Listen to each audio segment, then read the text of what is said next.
Now, if you are one to get out on the water during the 4th of July, it's always good to take safety into consideration. But now that floodwaters are submerging parts of the state, it is adding a new layer of danger out there. Local 5's Laura Bowen spoke to the Department of Natural Resources about what you need to look out for.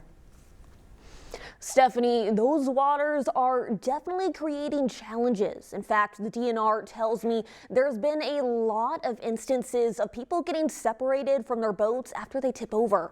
One person even had to be rescued.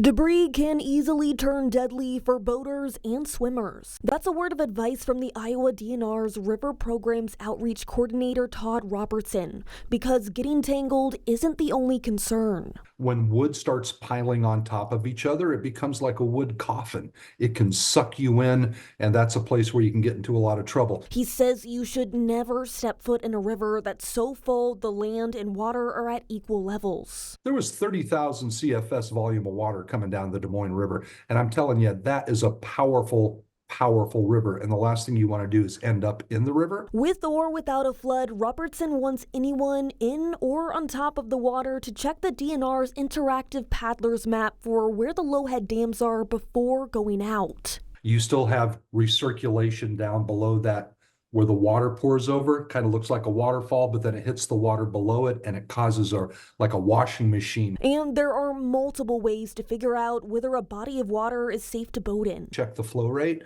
call the county conservation board of that county where that river's running through. They might be able to give you a real-time look-see and kind of tell you how it's going.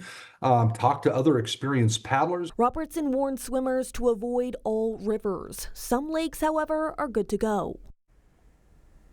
Remember, rivers change day to day. Robertson says you should be checking those water levels every day you go out.